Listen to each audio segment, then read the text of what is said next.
Welcome back to Modern Tactical Shooting. Now, in this video, I'll be discussing a fully rigged plate carrier, full kit style with pouches attached, versus running a slick carrier with a chest harness, the advantages and disadvantages of both, best practices when it comes to rigging up kit, and which system might be the right one for you. So let's go.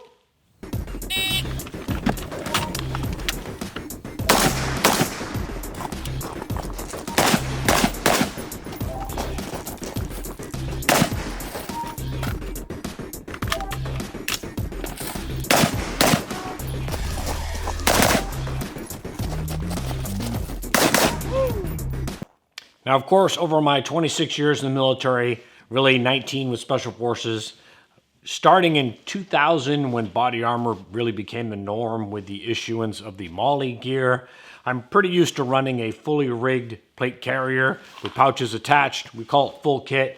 Now, this is an ATS Aegis plate carrier. I ran this for 2 tours in Afghanistan. I have a separate video about this plate carrier and how I had it rigged up for combat. I'll put a link down in the description about this carrier.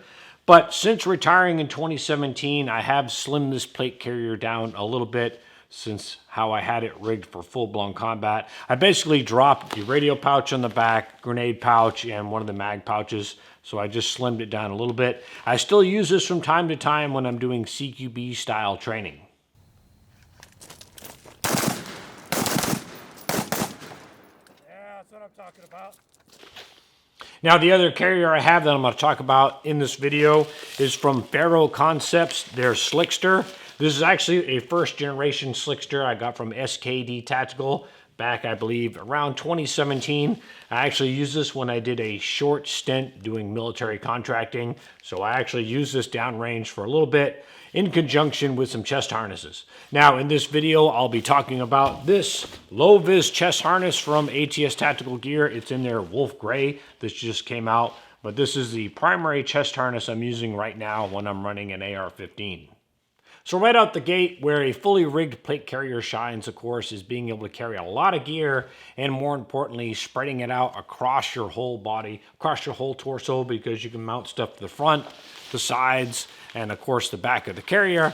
Whereas with a chest harness, you're really limited to just the harness, and weight distribution-wise, the straps typically sit across the back of your shoulder blades or the back of your neck. So you have all the weight on your upper part of your back and your neck, as opposed to with a fully rigged plate carrier, again, it's more evenly distributed across your whole torso.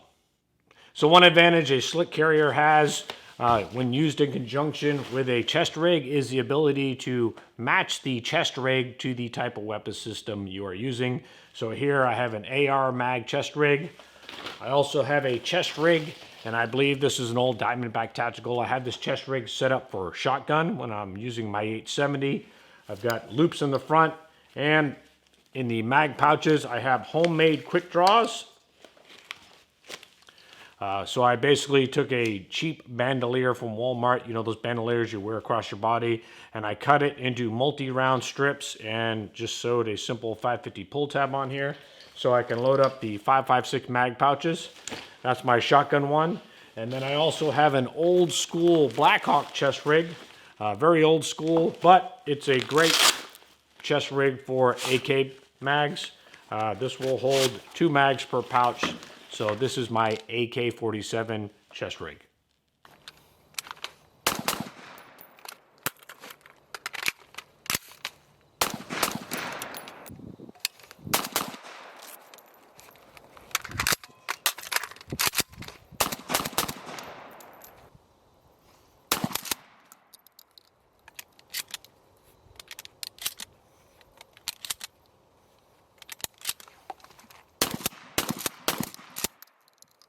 Now, staying with this slick carrier setup right here, if you notice, this video is fully rigged plate carrier with pouches attached versus slick plate carrier with a chest harness, and not just plate carrier versus chest harness, because I would never knowingly go into a dangerous situation or harm's way without hard plates. Now, of course, body armor is not going to keep one from getting shot. Body armor is going to help you survive getting shot by protecting your vitals.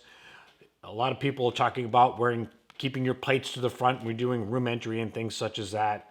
That's all fine and well if the enemy is exactly opposite of you, but you can get shot from many angles, really any angles in a gunfight. Gunfights are 360. So I want to have hard plates to, again, increase my ability to survive. This low-level plate carrier system, now that I'm retired, I think is practicality-wise a good setup for me, because if there's a bump in the night, besides grabbing a firearm, I'm going to try and grab a plate carrier to hard plate up. And I'm not going to reach for extra ammo and tactical belts and chest harnesses. I want to throw some plates on to increase my chances of, again, of surviving getting shot. Now, I talked about how I wore this when I was doing some military contracting. I have this rigged up exactly how I had it rigged up when I was out contracting. This Faro Concepts Slickster, the reason why I chose it, because on the sides, built in the cummerbund, it has 4 magazine pouches on each side. And the way I have it rigged up here is just like how I wore it. I wore it under a shirt, just like this Columbia shirt. I have 8 million Columbia shirts. I'd wear it under a shirt, not to really survive a serious look. You could tell I was wearing hard plates, but really so I could be driving around out and about and really go unnoticed. And I wore it with 2 mags on each side. And the back 2 pockets, let me flip it around. I have a complete broken down IFAK in these back 2 pockets. It's been rigged like this ever since when I did my last contracting tour. So I think 4 mags in an IFAK is a good basic load for my slick plate carrier. And had I ended up in a situation where I'd had time to plus up, I like the chest rack concept because I kept a chest rack behind me. I drove a lot when I was contracting. So if something did kick off, my plan was, if I had time, to grab a chest rig, and a fully loaded chest rig, of course, I can instantly double my basic load and give myself additional stuff like more IFAK items, more grenades, and such as that. So that's why I like the plate carrier and chest rig or chest harness combo, because it, again, is something you can plus up, and it's low level. And as a civilian now, being retired, this is a lot more practical system to grab than trying to grab a full kit like my ATS plate carrier. Now, jumping back to a fully rigged plate carrier, pouches attached. If you're on a tactical team doing military work, really nothing beats this setup. Again, because it's well balanced, you can load it up with kit, and it has everything you need, especially for long duration movements.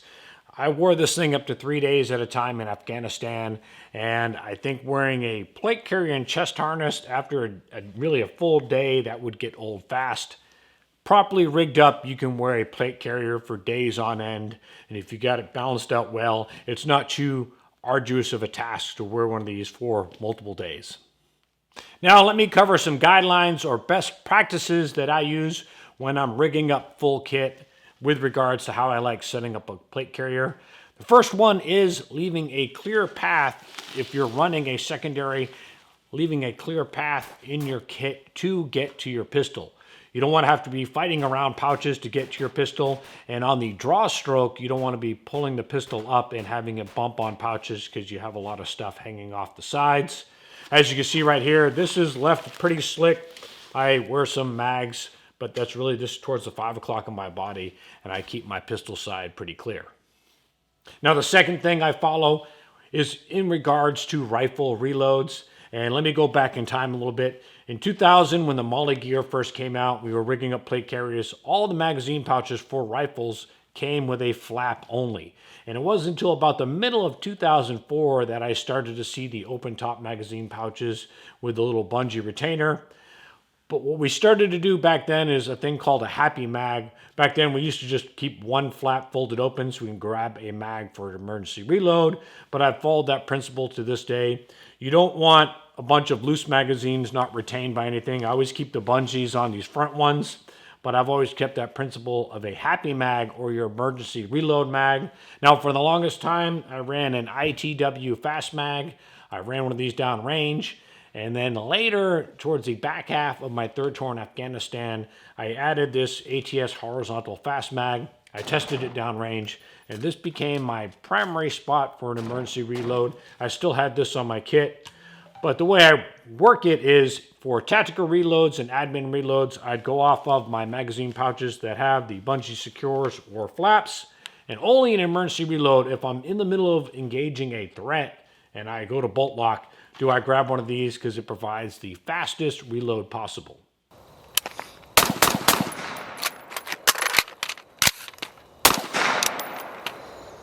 Now, the biggest question I get about this horizontal fast mag is, can I go to the prone with it out on my chest? It still works going to the prone. It's only 2 mags, I would say thick, just as if you wore mags all vertically, conventional style.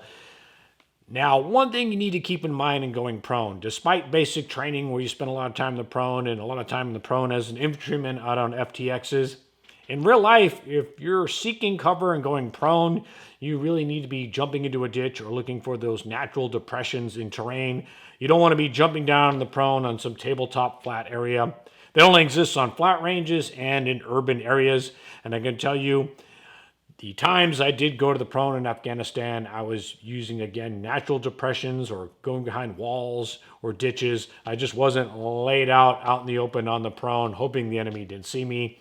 In fact, I would say out of all the firefights I've been in, 75% of the time I was taking shots, I was either standing or kneeling or using some sort of cover and not in the prone at all. And that 25% when I was down on the ground, again, I was utilizing natural depressions in the terrain or ditches and things such as that, provide some actual cover.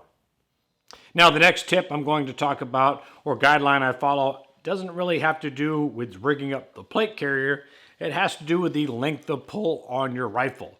A lot of shooters, many of us, the proper length of pull is the buttstock should make contact with your bicep when your arm is bent.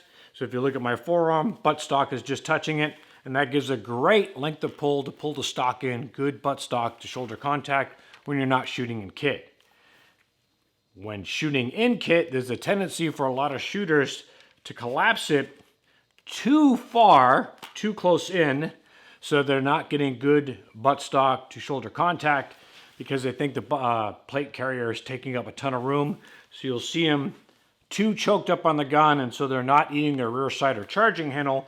They won't have positive contact between the buttstock and their shoulder, so the buttstock is going to float and start bouncing around when they're shooting, which is going to lead to wide shot groups or slower shooting or both. Now, for me, the proper length of pull when shooting in kit is 1 inch out from my bicep. When I have my arm bent, it's just short of my bicep. That gives me the proper length of pull in kit to pull in on the rifle and control that gun during recoil and pull it straight back.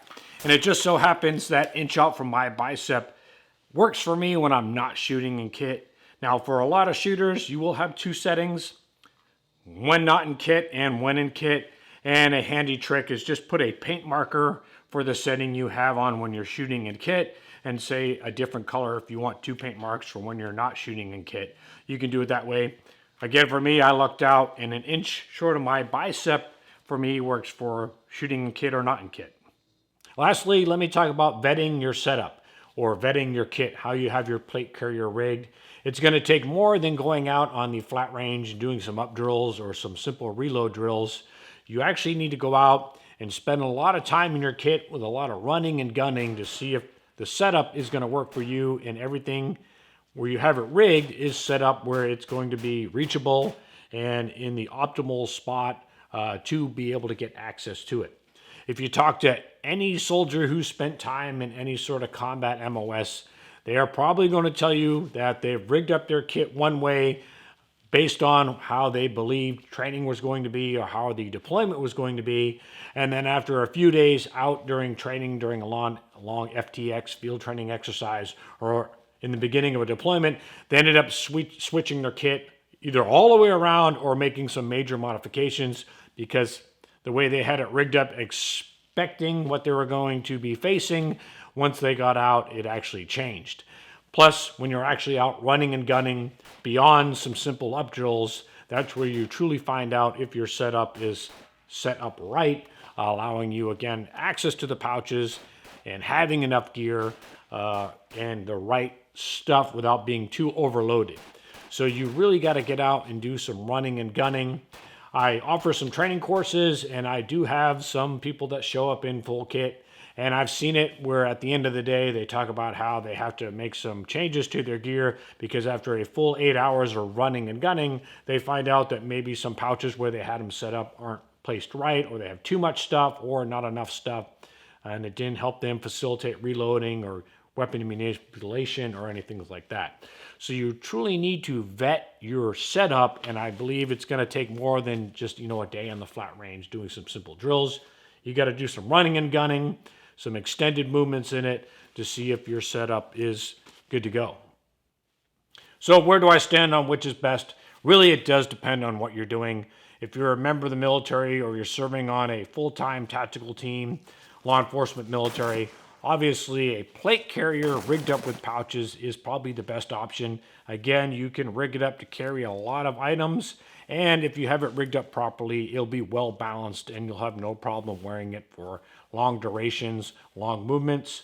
And for defensive-minded civilians, or if you need to maintain a low profile, a slick plate carrier with a chest rig, I think, is a great option. And really, it's the one I go to now. I'm retired military, so I really don't need to roll with full kit unless I'm doing some sort of CQB training in the shoot house. So more often than not, if I am going to do flat range training or I want that bump in the night setup, I'm going to go with the slick plate carrier. And if I have time, I'm going to throw on a chest harness to match the weapon system that I'm using. All right, so there it is. Fully rigged plate carrier versus slick plate carrier and chest harness. Now, as always, hopefully you found this video informative and entertaining. And as always, I'm Jeff Gerwich. Thanks for watching.